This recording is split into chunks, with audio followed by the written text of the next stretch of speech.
Hello दोस्तों, आर्किलन fund में एक बार फिर से आपका बहुत बहुत स्वागत है। मेरा नाम है राहुल राज और आपको पता ही है कि मैं आपको बिजनेस स्टडी पढ़ाता हूँ। तो जो बिजनेस स्टडी है वो हिंदी मीडियम में है, 12वीं कक्षा वालों के लिए है और ये सीबीएसई का सिलेबस है जो मैं आपको करवा रहा हूँ। और ये वो बुक है जिससे मैं आपको पढ़ाता हूँ, जिसके राइटर आर के सिंगला हैं। तो आज मैं आपके चैप्टर 7 निर्देशन के एक्सरसाइज 7.4 के साथ हाजिर हूँ। तो चलिए बिना देर के इसको स्टार्ट करते हैं। तो आज की इस एक्सरसाइज 7.4 में हम नेतृत्व के बारे में जानने वाले हैं, जानेंगे कि क्या इसकी अवधारणा है और क्या इसकी शैलियाँ हैं।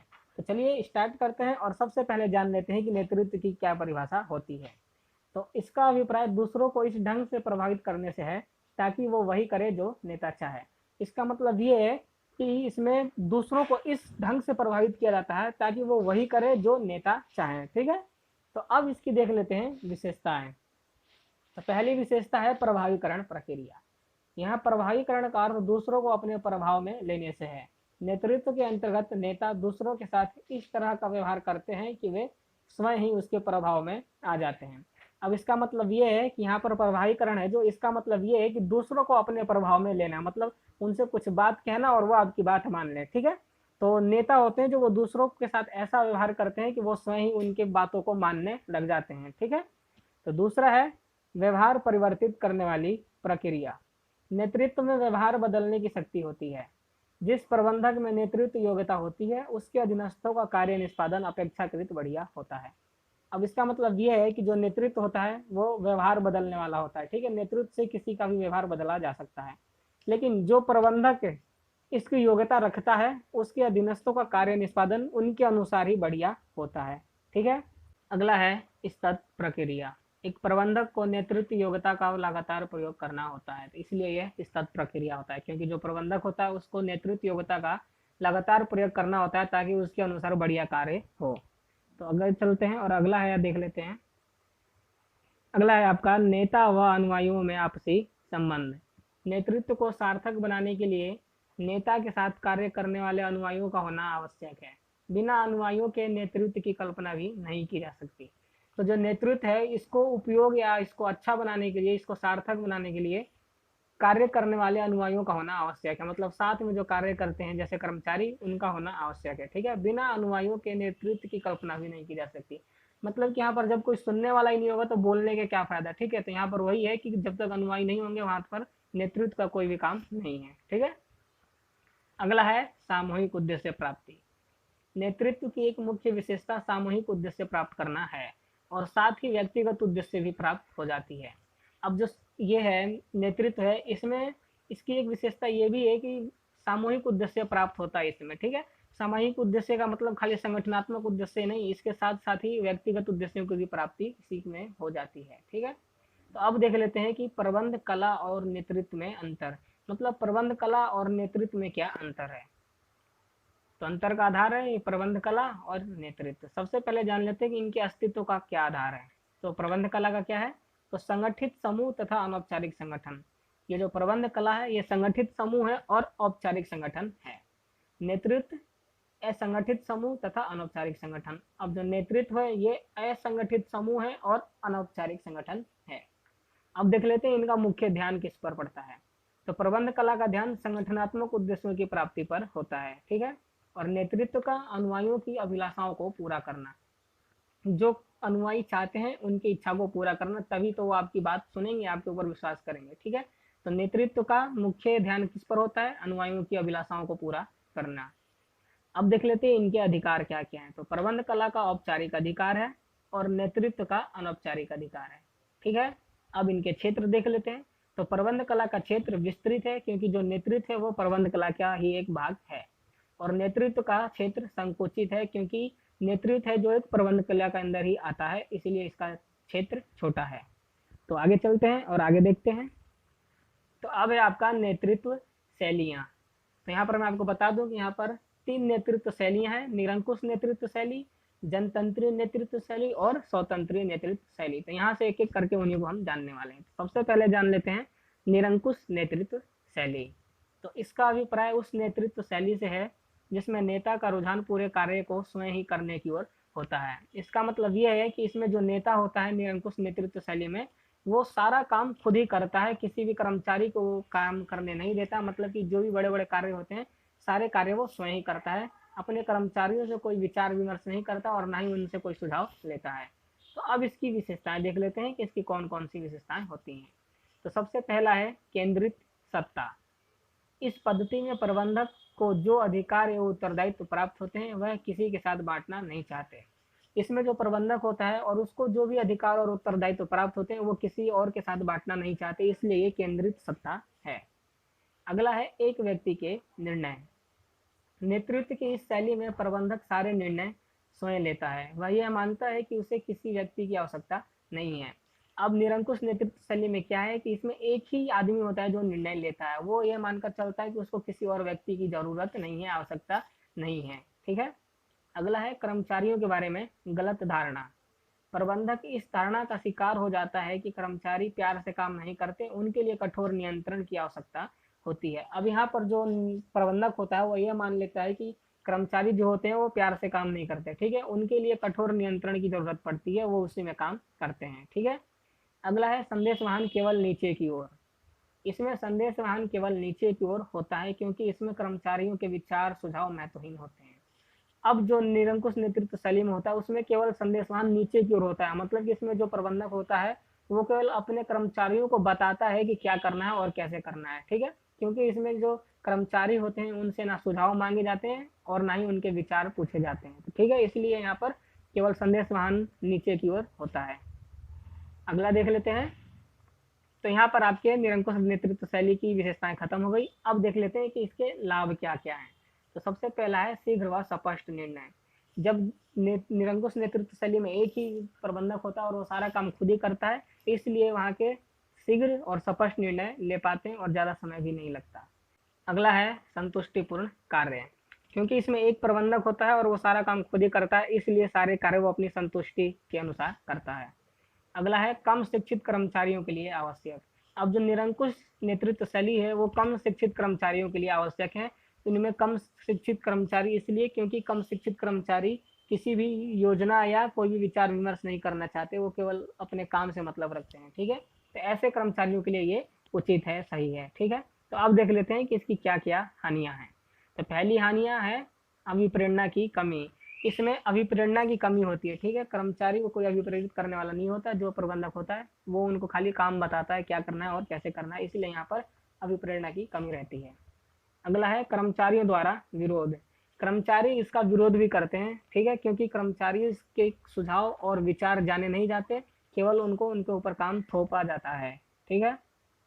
अगला है पक्षपात की संभावना। इसमें पक्षपात की भी संभावना होती है क्योंकि जो प्रबंधक होता है वो अकेला काम करने वाला होता है, तो वो किसी के साथ भी पक्षपात भी कर सकता है। ठीक है। अब देख लेते हैं इसकी उपयोगिता कहाँ कहाँ होती है। तो जहाँ नेता समूह का सर्वाधिक विद्वान सदस्य हो, इसका प्रयोग वहां कर सकते हैं जहां पर जो नेता हो वो सर्वाधिक विद्वान हो। ठीक है। अगला, जहां निर्णय के लिए बहुत समय कम हो। मतलब जहां पर निर्णय लेने के लिए कम समय हो वहां पर इसका हम प्रयोग कर सकते हैं। अगला है जहां अधीनस्थ अनुभवहीन व अशिक्षित हो। मतलब जहाँ के कर्मचारी अशिक्षित हो और अनुभवहीन हो, उन्हें कोई अनुभव ना हो और वो कम पढ़े लिखे हो, तो वहां पर इसका प्रयोग हम कर सकते हैं। अब अगला चलते हैं और अगला देखते हैं जनतंत्रीय नेतृत्व शैली।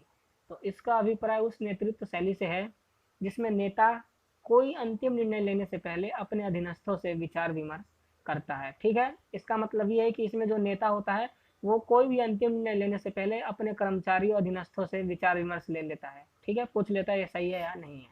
तो अब देख लेते हैं इसकी विशेषताएं। पहला है सहयोगपूर्ण संबंध। इस पद्धति की मुख्य विशेषता प्रबंधकों तथा कर्मचारी के मध्य सहयोगपूर्ण संबंधों का पाया जाना है। ठीक है, इसमें क्या होता है, इसमें प्रबंधक और कर्मचारी जो होते हैं वो आपसी सहयोग से कार्य करते हैं। तो ये इसकी पहली विशेषता है। दूसरा है कर्मचारियों में आस्था। प्रबंधक यह मानकर चलते हैं कि कर्मचारी स्वभाव से काम करना चाहते हैं, अपनी जिम्मेदारी स्वीकार करते हैं और काम भी अच्छा करते हैं। प्रबंधकों के इस तरह के विश्वास से कर्मचारी के मनोबल में वृद्धि होती है। अब जो यहाँ पे प्रबंधक होता है वो ये मानकर चलता है कि जो कर्मचारी है वो काम करने वाले हैं और काम करना चाहते हैं। ठीक है, और वो अपनी जिम्मेदारी को भी अच्छी तरीके से स्वीकार करते हैं और काम भी अच्छा करते हैं। ठीक है, तो प्रबंधकों के इस तरीके के विश्वास से क्या होता है कि कर्मचारियों का मनोबल बढ़ता है। ठीक है। अगला है खुला संदेश वाहन। इस प्रणाली में प्रबंधकों तथा कर्मचारियों के मध्य खुला संदेशवाहन होता है। कर्मचारी के सुझाव स्वीकार किए जाते हैं। इस प्रणाली में क्या होता है, इस प्रणाली में प्रबंधकों तथा कर्मचारियों के मध्य खुला संदेशवाहन होता है। कोई भी किसी से भी कुछ भी बातचीत कर सकता है, ठीक है। और यहाँ पर कर्मचारियों के सुझाव जो होते हैं उनको भी स्वीकार किए जाते हैं। तो ये है इसकी तीसरी विशेषता। तो यहाँ पर जनतंत्र नेतृत्व शैली की विशेषताएं खत्म हो गई। अब देख लेते हैं इसके लाभ। तो पहला है उच्च मनोबल। तो यहाँ पर जो प्रबंधक होते हैं वो अपने कर्मचारियों में पूरा विश्वास करते हैं। तो इससे क्या होता है, इससे कर्मचारियों का मनोबल बढ़ता है और अपने प्रबंधक जो होते हैं यहाँ के प्रबंधकों का और कर्मचारी दोनों का ही मनोबल बढ़ता है। अगला है अधिक कुशलता का निर्माण। अब यहाँ पर जब प्रबंधक निर्णय लेता है तो यहाँ पर कर्मचारी भी उसमें भागीदार होते हैं। तो इसलिए यहाँ पर क्या होता है, दोनों की कुशलताओं में वृद्धि होती है। अगला है रचनात्मक कार्यों के लिए पर्याप्त समय उपलब्ध। अब यहाँ पर जो रचनात्मक कार्य होते हैं उनके लिए समय पर्याप्त होता है, ठीक है। क्यों होता है, क्योंकि जो प्रबंधक होता है वो यहाँ पर अकेले नहीं होता, सारे मिलजुल कर काम करते हैं। तो उससे उनके पास समय बच जाता है जो कि वो अन्य रचनात्मक कार्यों में लगाकर अपने संस्था का विकास और विस्तार करते हैं। अब देख लेते हैं इसकी कुछ हानियां। तो पहला है शिक्षित अधीनस्थों की आवश्यकता। अब जो जनतंत्री नेतृत्व शैली है वो शिक्षित अधीनस्थ कर्मचारियों के लिए है। यहाँ पर अशिक्षित अधीनस्थ कर्मचारियों की आवश्यकता नहीं होती। अगला है निर्णयों में देरी। अब जो यहाँ पर जनतंत्र नेतृत्व शैली में जो निर्णय होते हैं वो देर से होते हैं। क्यों होते हैं, क्योंकि सभी की निर्णय सुझाव जाने जाते हैं तो उसमें काफी टाइम लग जाता है जिससे कि देरी होती है। अगला है प्रबंधकों में उत्तरदायित्व की कमी। अब जो यहाँ पर प्रबंधकों में उत्तरदायित्व की कमी होती है वो इसलिए होती है क्योंकि जो अधीनस्थ होते हैं वो कुछ महत्वपूर्ण निर्णयों में भागीदार बन जाते हैं। उससे क्या होता है, जो प्रबंधक होते हैं उनके उत्तरदायित्व कम हो जाते हैं, ठीक है। तो अब देख लेते हैं कि इसकी उपयोगिता कहाँ कहाँ है। तो जब समूह सदस्य चतुर हो और अपने ज्ञान को बांटने को तत्पर हो, मतलब कि ऐसा सदस्य जो कि चतुर हो, चालाक हो और अपने ज्ञान को बांटने के लिए तैयार हो, तो वहां पर ये उपयोगी होती है। दूसरा है जहां निर्णय के लिए पर्याप्त समय हो। अब जनतंत्र नेतृत्व शैली का प्रयोग वहां किया जा सकता है जहां पर निर्णय लेने के लिए समय पर्याप्त हो, ठीक है। अगला है जहां नेता निर्णय में अधीनस्थों की भागीदारी के लिए तैयार हो। अब जनतंत्र नेतृत्व शैली वहां पर प्रयोग किया जा सकता है जहां पर अधीनस्थ और नेता में दोनों में भागीदारी हो, ठीक है। कोई भी निर्णय ले तो दोनों मिलकर ले। तो यहाँ पर जनतंत्र नेतृत्व शैली समाप्त हुआ। अब देख लेते हैं स्वतंत्र नेतृत्व शैली। तो स्वतंत्र नेतृत्व शैली का अभिप्राय उस नेतृत्व शैली से है जिसमें नेता अपने अधीनस्थों को निर्णय लेने की पूरी स्वतंत्रता प्रदान कर देता है। अब स्वतंत्र नेतृत्व शैली में क्या होता है, यहाँ पे जो नेता होता है वो सारी जिम्मेदारियां अपने अधीनस्थों को दे देता है और खुद स्वतंत्र रहता है, ठीक है। उनको पूरी पूरी छूट दे देता है कि वो कोई सा भी निर्णय ले सकते हैं, ठीक है। अब देख लेते हैं इसकी विशेषताएं क्या हैं। तो अधीनस्थों में पूर्ण आस्था।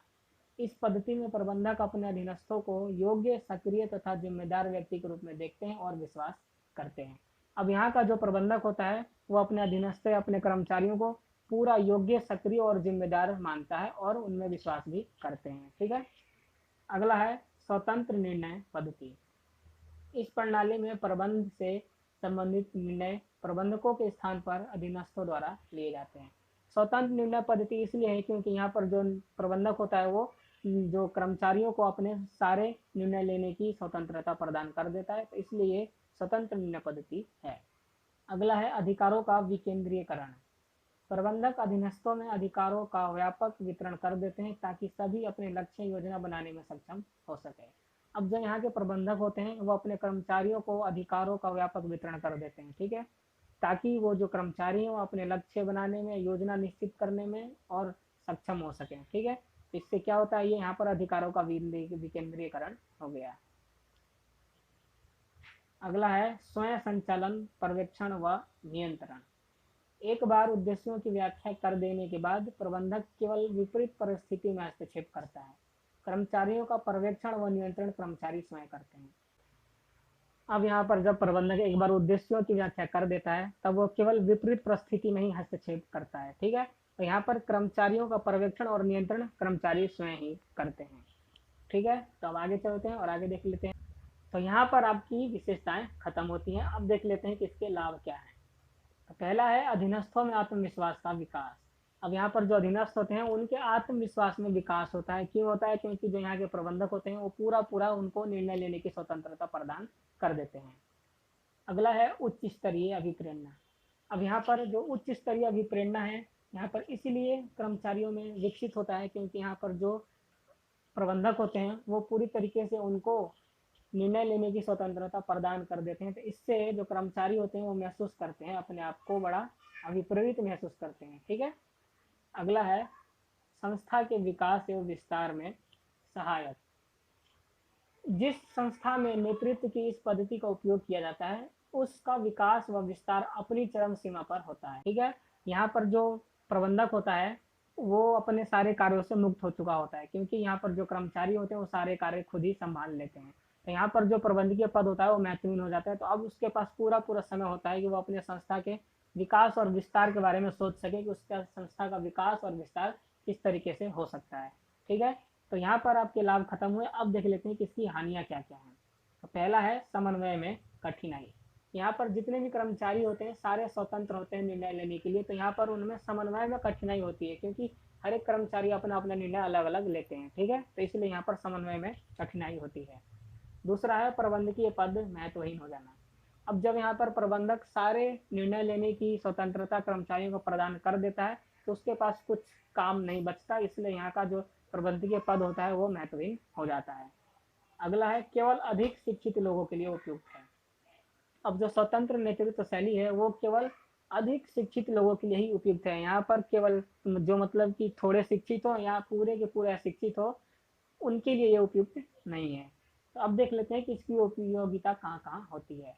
तो पहला, जब सदस्य बहुत अधिक चतुर अनुभवी व शिक्षित हों। ठीक है, इस पद्धति का उपयोग, इस नेतृत्व का उपयोग वहाँ पर किया जा सकता है जहाँ पर सदस्य बहुत ही चतुर हो, अनुभवी हो और शिक्षित हो। ठीक है, अगला है जहाँ बाहरी विशेषज्ञों का प्रयोग होता हो। इस शैली का प्रयोग वहाँ कर सकते हैं जहाँ पर बाहरी विशेषज्ञों का प्रयोग होता हो, जैसे कि सलाहकार, जब भी जरूरत पड़े तो बाहर से किसी सलाहकार को बुला लिया, या स्टाफ विशेषज्ञ जब भी जरूरत पड़े तो बाहर से ऐसे विशेषज्ञों को बुला लिया जाता हो, तो वहाँ पर इसका प्रयोग किया जा सकता है। अगला है जहाँ अनुयायी विश्वसनीय होते हैं, मतलब कि जहाँ के कर्मचारी अधिक विश्वसनीय होते हैं वहाँ पर इसका प्रयोग किया जा सकता है क्योंकि यहाँ पर सारे काम कर्मचारी ही खुद करते हैं। ठीक है, तो इसका प्रयोग वहाँ पर किया जा सकता है जहाँ की अनुयायी कर्मचारी विश्वसनीय होते हैं। तो ये आपका चैप्टर यहाँ पर समाप्त हुआ। मैं आशा करता हूँ कि आपको समझ में आया होगा। अगर आपको अच्छे से समझ में आया है तो हमारे चैनल को सब्सक्राइब करना ना भूलें और कमेंट करके ज़रूर बताएं कि वीडियो कैसी लगी, समझ में आया या नहीं आया, और जो नहीं आया उसको कमेंट जरूर करें ताकि आपको अच्छे से आगे से और समझाया जा सके। अगर आपका कोई दोस्त है जो कि बिजनेस स्टडी हिंदी में पढ़ना चाहता हो तो उसके साथ शेयर जरूर करें, और अंत में एक लाइक जरूर करना अगर वीडियो समझ में आई हो, अच्छा लगा हो तो। तो आज के लिए बस इतना ही। आपके साथ अगली वीडियो में अगली एक्सरसाइज के साथ मिलता हूँ, तब तक के लिए गुड बाय।